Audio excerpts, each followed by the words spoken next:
Good morning, everybody, and happy Mother's Day to all you mothers and all you expecting to be mothers. This is your day. This is a day that we have separated for the mothers, to appreciate them. So if you're not with your mother and she's like, give her a call today. Tell her you love her. Tell her you're thinking about her. Tell her you miss her, And if your mother's done passed away, take a little time and think about the things that she did in there. That's what we need to do. We have many prayer requests today. I don't have them all. I would like you to remember me and my health. I'm having some problems and everything, that the Lord will just touch my body. Remember all the sick. Remember the people with the virus. Remember my workplace. Remember my son and my wife and my wife's kids. Just remember all my family and everybody. We thank you for what you're going to do today. I'm going to go ahead and pray right now. Dear Heavenly Father, thank you for what you're going to do. Thank you for this lesson that reminds us of our mothers and what a value they are and what good advice they have that your parents can give you. And let's all remember the mothers that we had. If we had a good mother, that's good. But Father, we know that you're the Father, then you supply all our needs, and you are good. We just thank you for everything you're going to do. Just be with us and keep us safe. In Jesus' name, amen. This morning's lesson is going to be going on to Proverbs 31. And it's about virtuous women. I'm going to go ahead and read. You don't have to turn there, but there's a couple other verses I want to read. It's Proverbs 12, verse 4. This says, a virtuous woman is a crown to her husband, but she that hath making him ashamed is the rottenness in his bones.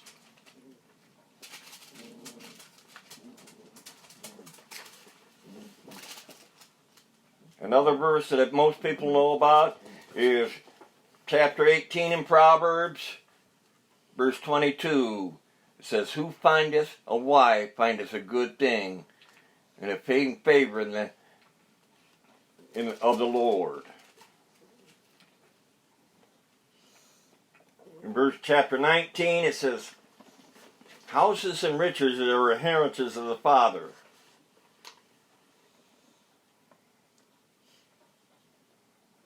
And a prudent wife is from the Lord.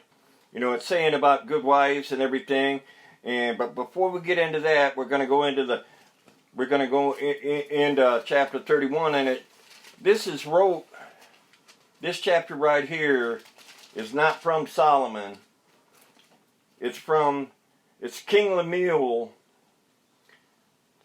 that was taught to him by his mom.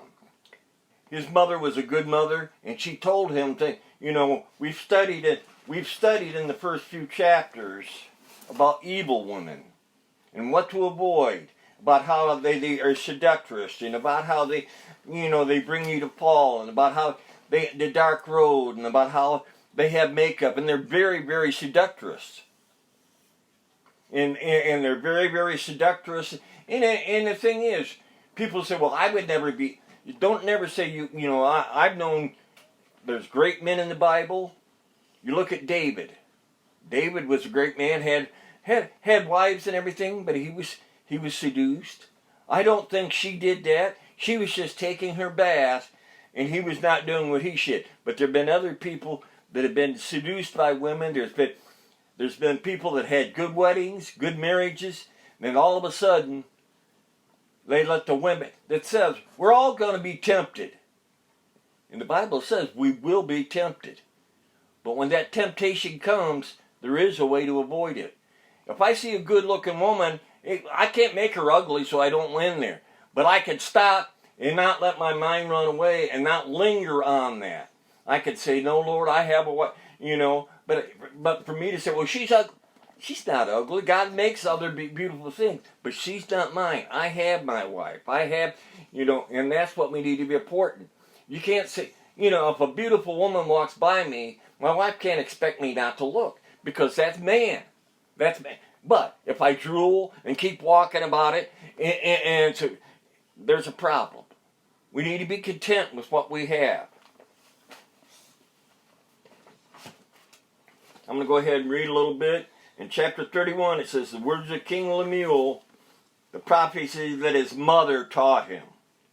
What, my son, and what thy son of thy womb, and what the son of my vows?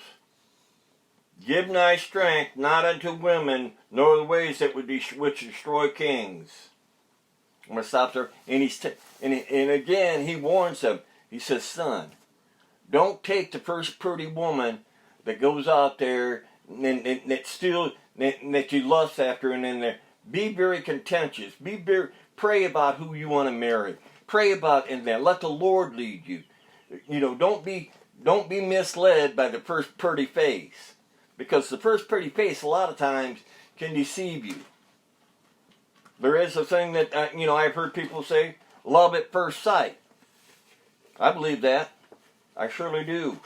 My first wife, when I seen her in there in church and everything, I didn't talk to her for a long time because I'm very shy. But when I looked at her, there was just something in there. When I seen my wife Elsie at Walmart, there was just something about her. I'm not saying there was just something when I looked about her that, she looked like a wise woman. She looked like somebody that I could have in there. I wasn't thinking about that. She was thinking about that already. She had her little book. It was like me. I was not. I was just kind of. I was still mourning my first wife, but everything. But I was looking for a companion, somebody I could talk to. And Elsie is a very good companion. She's a very good person to talk to, and the thing is, she has opinions. They're not always right, but she'll tell me what I think. Sometimes I have bad ideas, and she'll tell me, well, Jimmy, I don't think that's a good idea. And we need advice. Does that mean I always listen to what she says? No, because she's not always right, and I'm not always right. I have to weigh everything.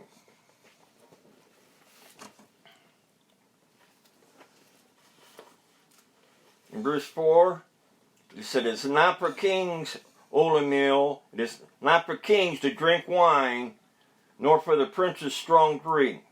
Let them drink and forget the law and pervert judgment of any afflicted. Give strong drink unto them ready to perish, and wine unto them with heavy hearts. Let him drink and forget his poverty, and remember his misery no more.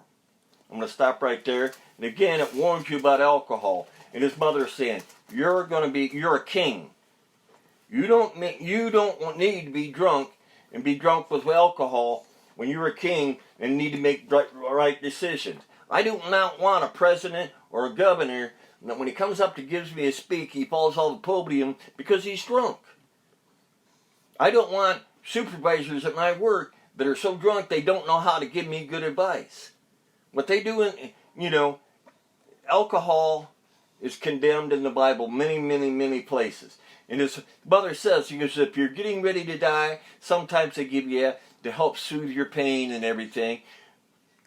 And it says, if you have a heavy heart, maybe for a time, but you can't endure in that. It says, it tells you that if you stay long in that, we all know people and family members that alcohol has killed them and took them down. And you know something? You see that happen, and you think, well, that ought to be a warning for other ones not to do it. It isn't. Once you get hooked on that, it's hard to get off of it.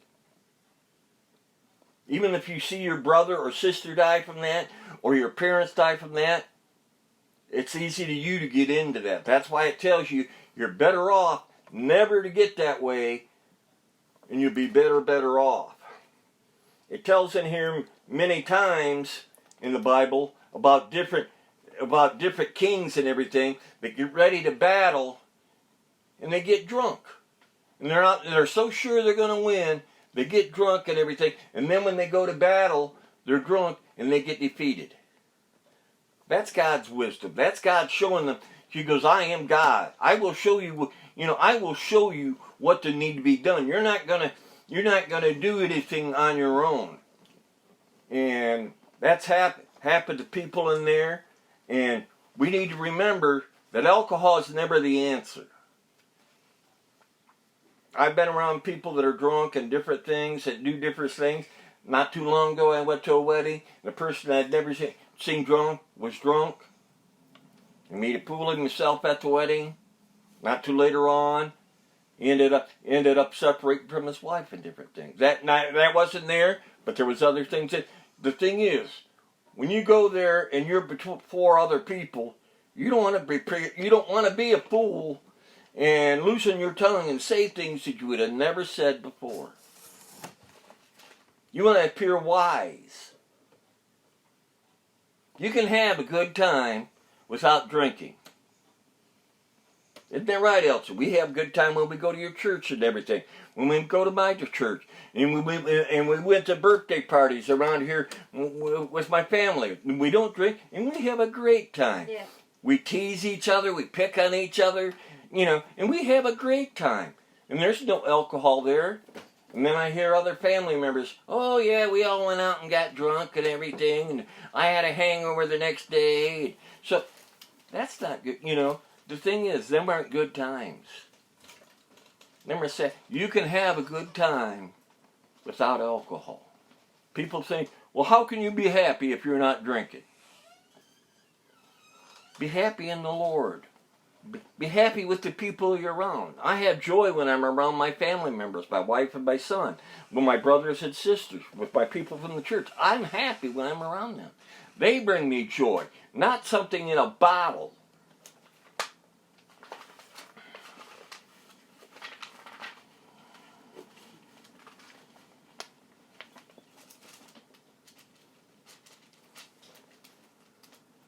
Verse 8, I'm going to go ahead and continue.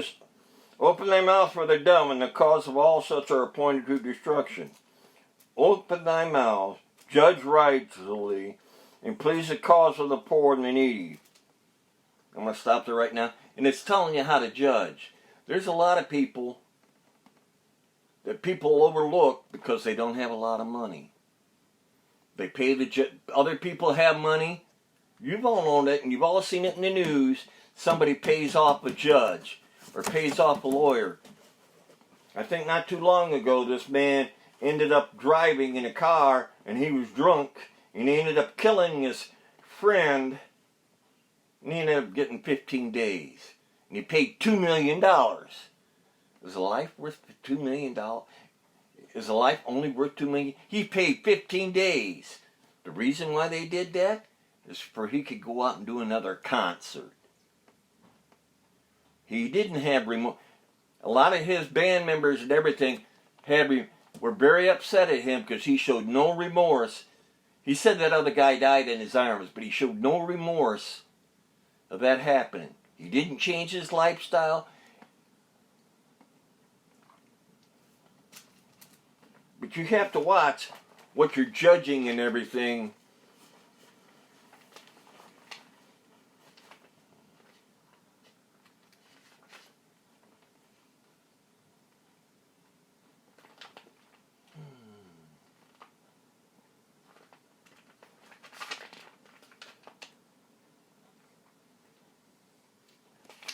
It's telling about good things people do in here. It's telling about Jonathan.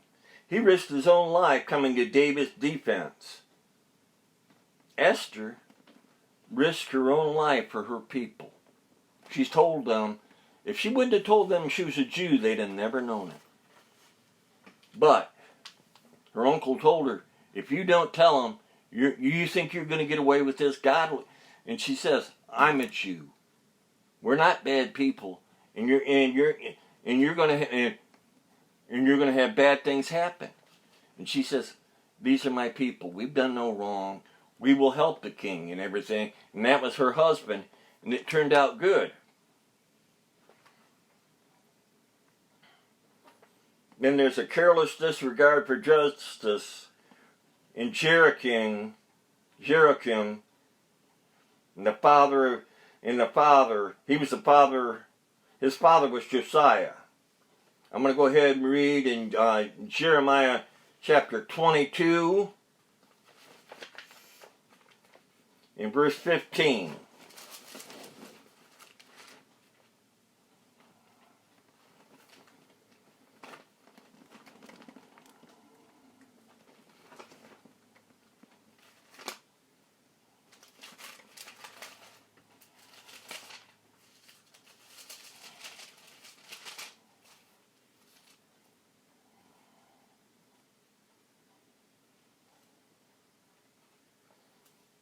I'm going to go ahead and start in verse 15. And this tells you with Jeroboam, his dad was good to the poor. His dad helped him. I think of Solomon when he found out the two women, one of them had a dead baby. He said, well, that's just a little bitty baby. Why is that? He was concerned about the regular people. God is concerned about everybody. If it's the homeless person down the street, he's concerned about what he's done. He's concerned about the president. This Jeroboam was only concerned about himself and about everything. In chapter 22, verse 13, it says, thou shalt reign because of thy closest self and cedar.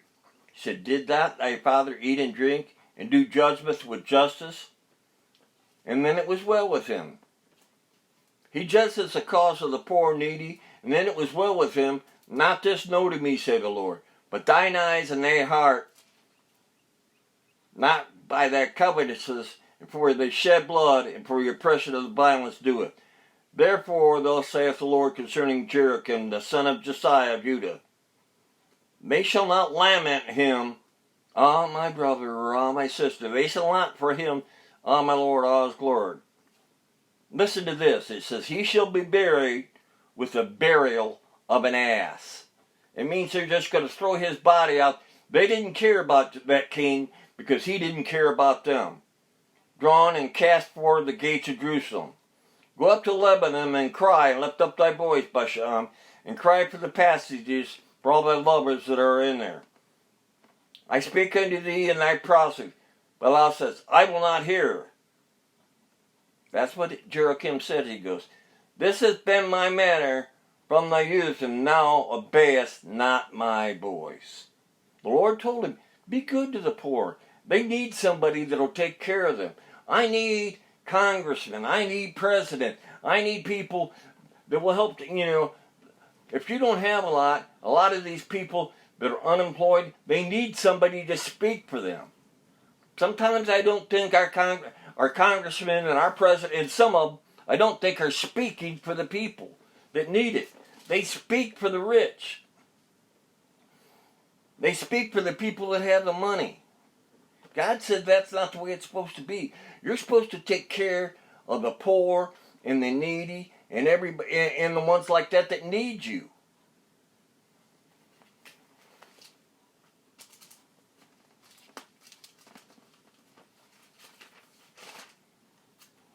But in saying that, it's always been, it's supposed to be the church's responsibility to take care of the poor, not necessarily the government. I mean, the church is supposed to have stepped up and done their part too, in taking care of the poor. And a lot of churches have. Yeah, But a lot of churches have done that and have not done their part on trying to witness salvation. They give food. There's some churches that do all these other things. In there, God gives all of us responsibilities. He gives that church, like you said, the responsibility to take care of them. But he also gave this king, that was his responsibility too. And his dad had shown that. It wouldn't have took him any more time to do that. He wouldn't have lost any money. He wouldn't have lost any food. It was just the right thing to do. But it said, because you've not done it from your youth and you've never done it, you're going to suffer.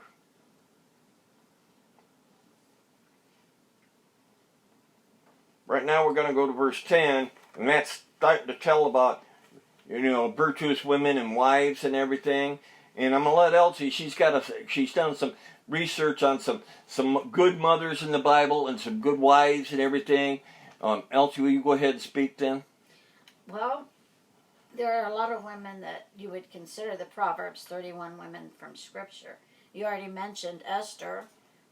There was Ruth, who went with her mother-in-law to a strange land, and she ended up, getting provided a husband who was a kinsman redeemer, and it ended up being in the line of Jesus himself. The child that they had from that. And then we go to the New Testament, and there was Lydia, who made purple dye, and it was made from crushed up snails and boiled. And I guess it said the odor was really bad from doing that. But she was a convert and became a Christian and had church in her house. And for the color purple and the clothes she made was considered the color of royalty by the Romans, who were kind of the people in charge at the time of Christ, and that.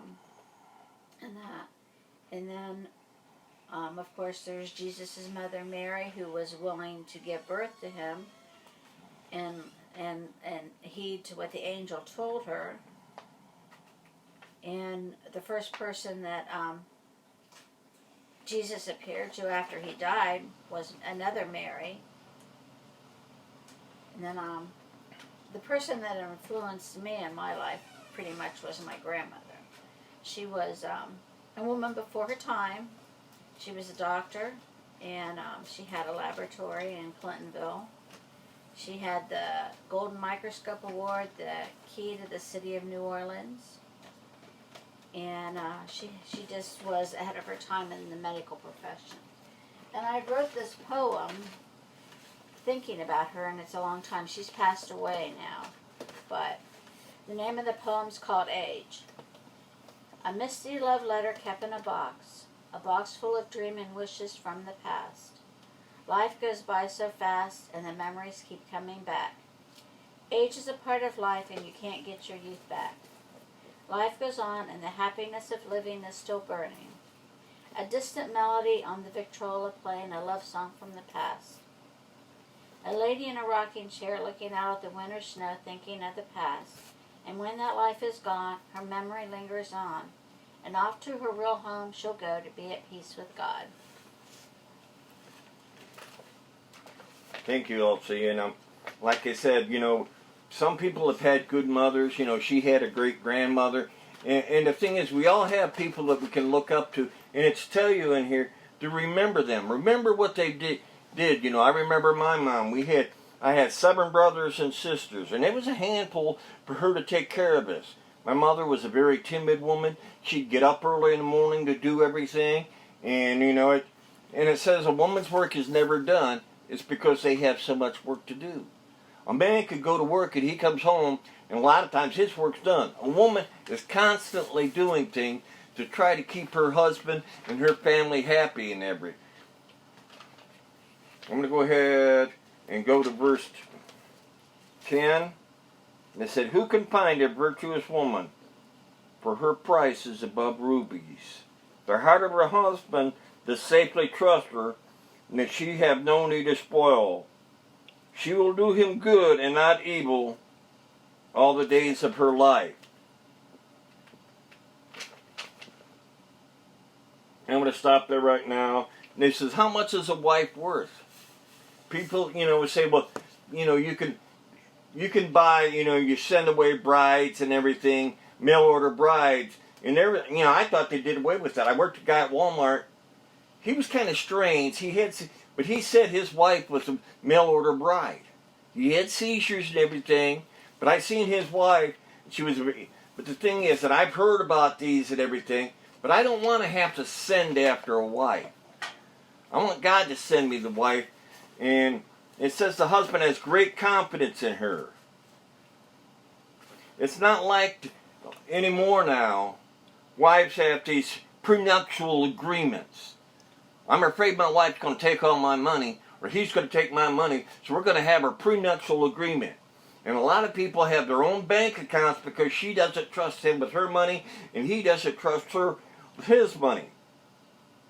And then there's accounts of marital unfaithfulnesses, spousal abuse, all these things.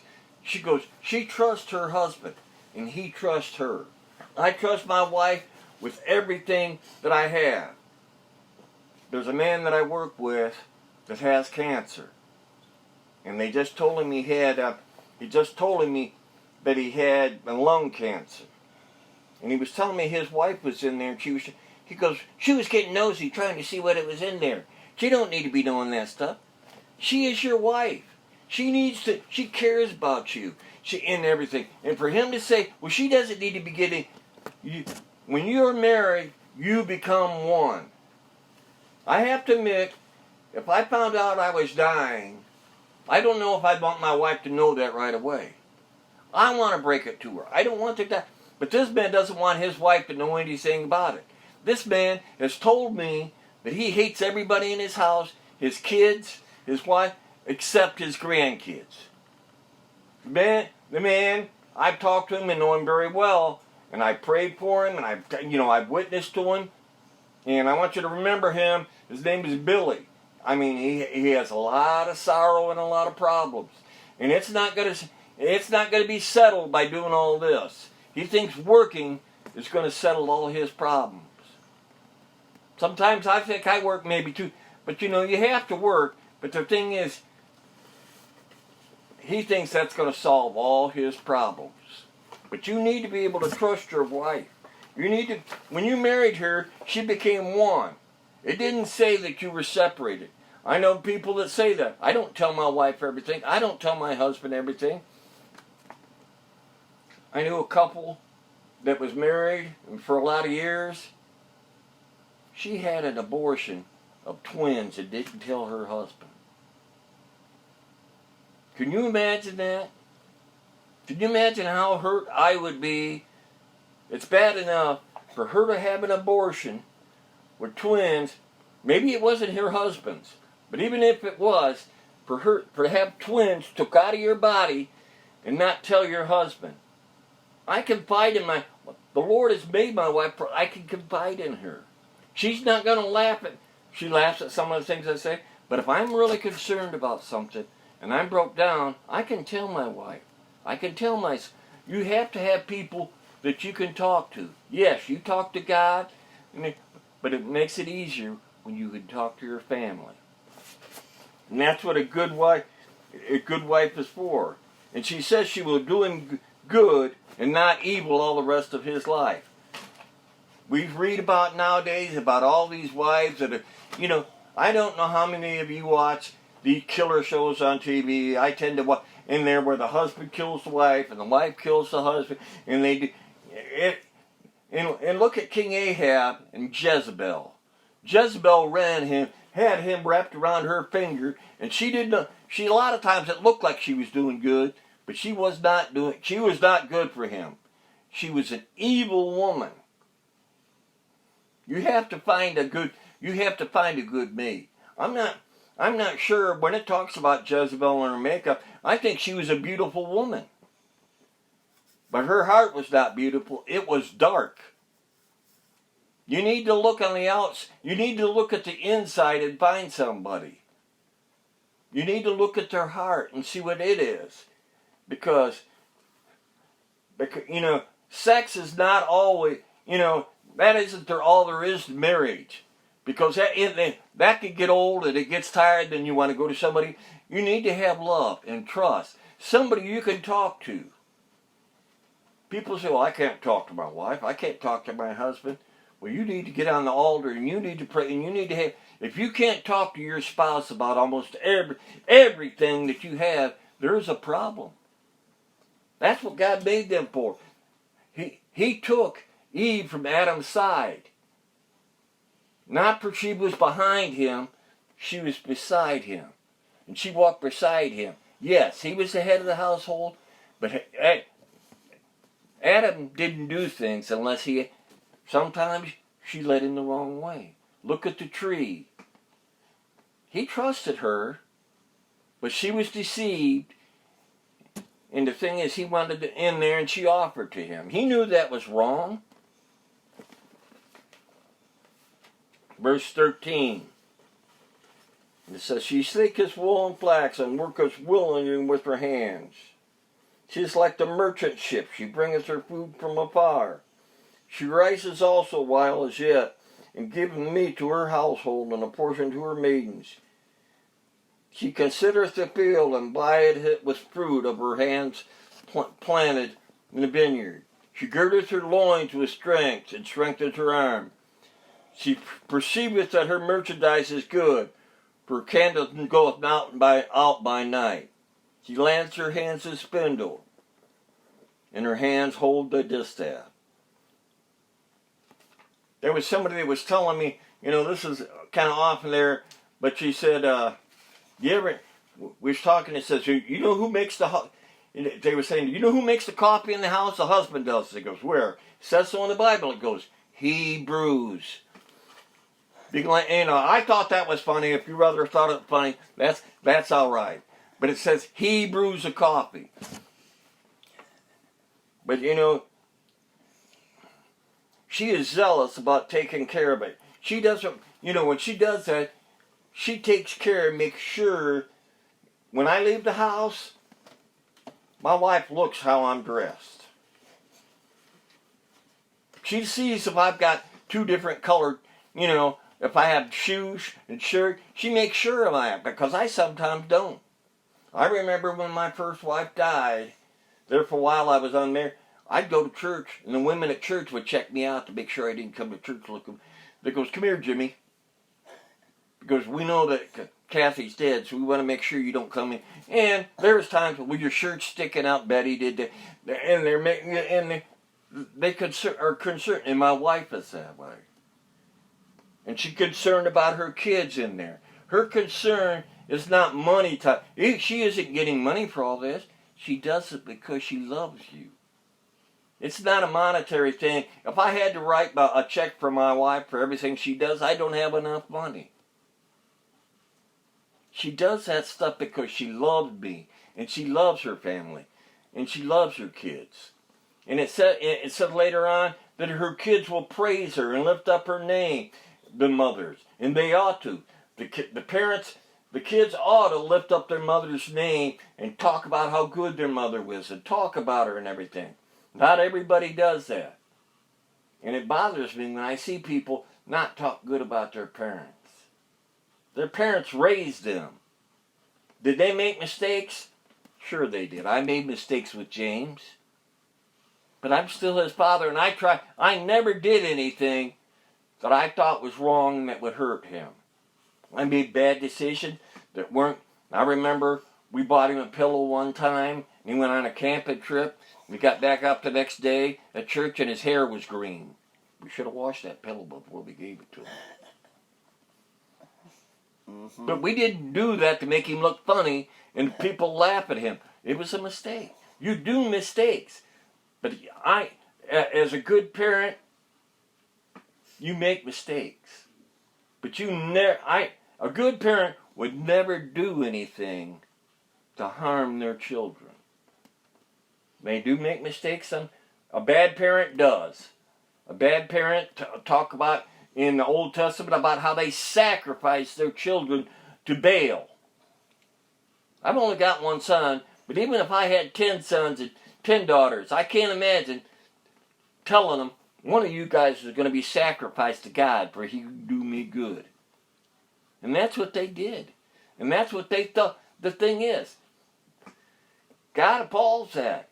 He does not like that. I consider it the same thing with abortion. I believe abortion is a thing from the devil. A lot of people will say, well, it's a woman's choice. It's God's choice. He put that baby in there. And he says, I knew you from the womb. So he knew you when he put you in there. And for a mother says, well, I just think it'll be a bother for me right now to have a child. Who are you to question God? Not question me, who are you to question God? God said that was a good thing. God said he knew you. And I believe they'll have something to answer for one day for that what they did. Could God forgive them for that? Sure he can. But it's still something, that's not birth control, abortion.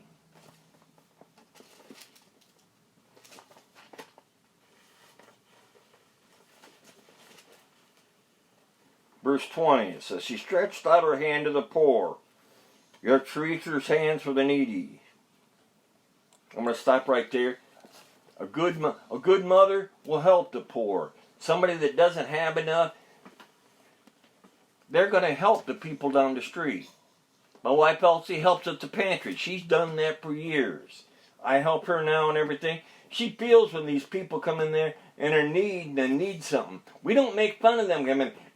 with only by the grace of God, we could be coming to that pantry and having to get food. You know, I've been thinking since I've been coming to this church for 20-something years, there's been a lot of good mothers. I know I'll miss some, but I do want to recognize some that really stood out to me. I think of Michelle Duncan with her boys. She was a very good mother. She was a very good wife.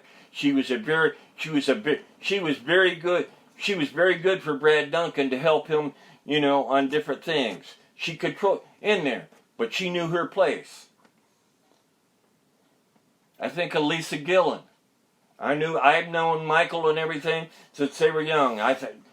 She showed a good example. She went to church. She disciplined her kid. Were they perfect kids? No, they weren't all the time. But she was a good mother. The last one I think of is Melody Mead. There with her wooden spoon in the church when her kids were bad. Her kids knew that wooden spoon.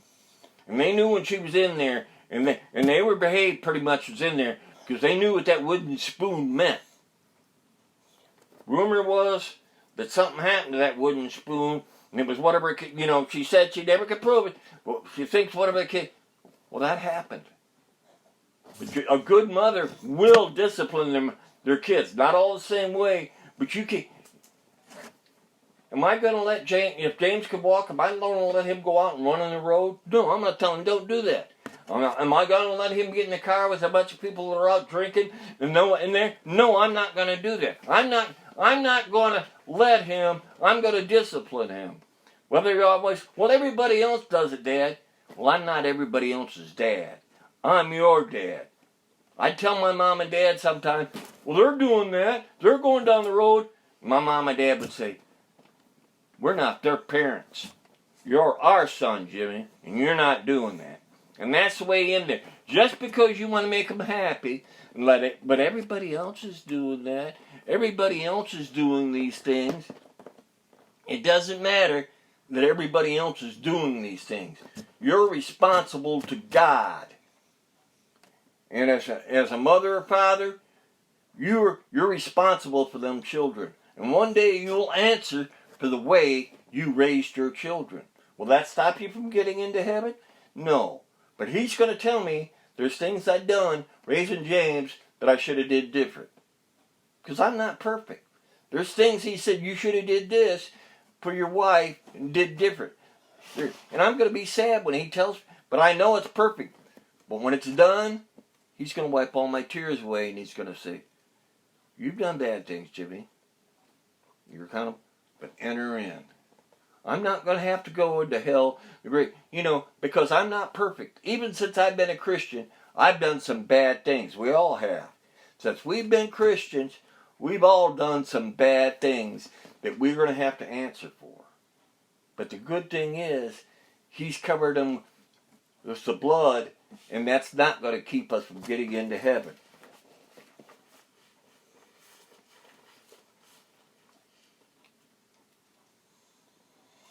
She is not afraid of snow, for all her household are clothed with scarlet. She makes herself coverings of tapestry. Her clothing is silk and purple. Her husband is known in the gates when he sitteth among the elders of the land. She makes fine linen and selleth it, and delivereth her girds. Strength and honor are her clothing, and she shall rejoice in time to come. She opens her mouth with wisdom, and her tongue in the law of kindness.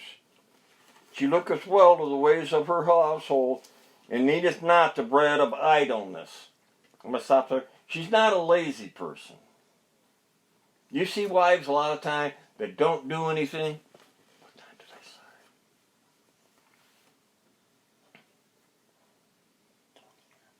20 after.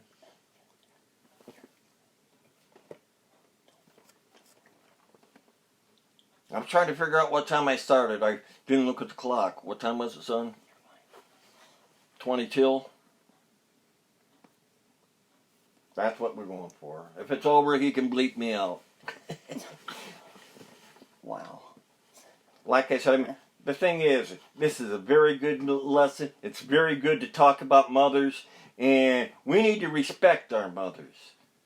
So many times, mothers are not respected. Husbands, fathers are not respected. But it also tells you in the Bible, Father, do not bring your son to wrath. What it means is don't aggravate your son for needless things. Don't be picking on him in there. If he's doing something wrong, yes, discipline. But the thing is, sometimes fathers are overburdening their sons and their kids. We need to love them. God is very loving to us. I need to be like God is towards me, towards my son, my wife, and everything.